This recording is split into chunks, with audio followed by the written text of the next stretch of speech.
الرحیم حضور نبی پاک صاحب الاولاق رحمت عالمین صلی اللہ علیہ وسلم کے ارشادات عالیہ کے مطابق ایک دوسرے کو تحفہ دینا مسلمانوں کے آپس میں محبت کا ایک ذریعہ ہوتا ہے۔ تحفے میں ایک چیز ہے خوشبو، اس کو خوشبو پیش کرنا۔ خوشبو میں ہوتا ہے کہ بعض خوشبوئیں ایسی ہوتی ہیں سب کو پسند ہوتی ہیں، ہلکی پھلکی خوشبو ہے گلاب کی، موتی کی، ایسی چیزوں کی، ایسے عطریات کی۔ دوسری ہوتی ہے کہ کوئی بہت تیز ہوتی ہیں، اس طرح ہوتی ہیں کہ سب کو پسند نہیں ہوتی، کسی کو پسند کسی کو نہیں، کسی کو وہ اس سے الرجی ہوتی ہے۔ تیسری یہ ہوتی ہے کہ خوشبو ایسی ہے جس میں الکوہل وغیرہ ملی ہوتی ہے جو ناپاک ہوتی ہے، اس وجہ سے کوئی پسند نہیں کرتا۔ کوئی خاص وجہ نہ ہو، ایسی خوشبو اچھی ہو، مناسب ہو، اس میں مکان بری چیز نہیں ہے، اس کو موڑنا نہیں چاہیے، واپس نہیں کرنا چاہیے خوشبو۔ اس کے بارے میں حدیث پاک ہے،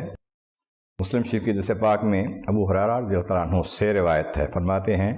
قال رسول اللہ صلی اللہ علیہ وسلم، نبی رسول کریم علیہ السلام نے ارشاد فرمایا من عرض علیہ ریحان، اگر کسی کو ریحان پیش کی گئی، خوشبو کی ایک قسم اچھی خوشبو ریحان پیش کی گئی، فلا یردہ، اس کو نہ لوٹائے، فإنہ خفیف المحمل طیب الریح، پاک ہے، اچھی خوشبو ہے اور یہ ہلکی ہے، اس کا بوجھ نہیں ہوتا۔ معنی یہ ہے کہ ویسے تو بوجھ محسوس نہیں ہوتا، اور یہ چیز بھی ایسی نہیں ہے کہ جو بہت کسی نے دینے میں بہت باہر محسوس کیا ہو، دینے والے کو بھی بوجھ نہیں ہے، لینے والے کو بھی بوجھ نہیں ہے اس میں۔ دوسرے حدیث پاک ہے بخاری شریف کی،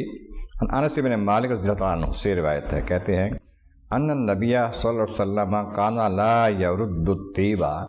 نبی رسول کریم علیہ السلام خوشبو واپس نہیں کیا کرتے، خوشبو کو دیتا تحفہ تو لوٹاتے نہیں تھے کہ نہیں لینا میں نے، لے لیتے تھے، قبول فرماتے تھے۔ اس طرح خوشبو ہے اگر کسی کو پیش کی جائے تو وہ قبول کرے، اگر اس میں کوئی خاص عذر کی بات نہ ہو۔ اللہ تعالیٰ جل شانہ میں آپس میں محبت، نیک محبت اور اچھا سلوک کی توفیق عطا فرمائے۔